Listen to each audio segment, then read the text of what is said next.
ایک بڑی پیاری حدیث ہے، حضور نے فرمایا الاسم ما حاک فی صدرک وکرہت ان یطلع علیہ، گناہ یہ ہے کہ جس پر تمہارے دل میں خلجان پیدا ہو جائے کہ یہ میں نے کیا کر دیا، یہ تو مجھے نہیں کرنا چاہیے تھا۔ ما حاک فی صدرک، تمہارے دل کا اطمینان جو ہے وہ منتشر ہو جائے، اس میں بے چینی پیدا ہو جائے، خلجان پیدا ہو جائے۔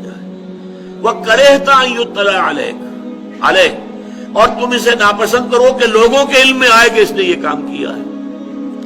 اب یہ گویا کہ دونوں اعتبارات سے انفرادی سطح پر بھی فطرت انسانی جو ہے وہی طے کرے گی کہ کیا اچھائی ہے کیا برائی ہے۔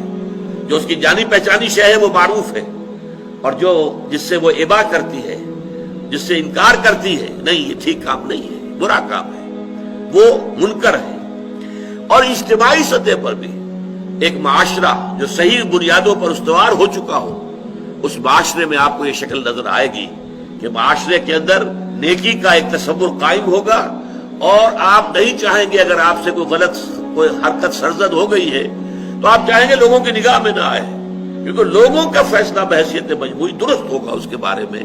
تو گویا کہ یہ ووٹ آف کانفیڈنس ہے in the human nature as well as human society.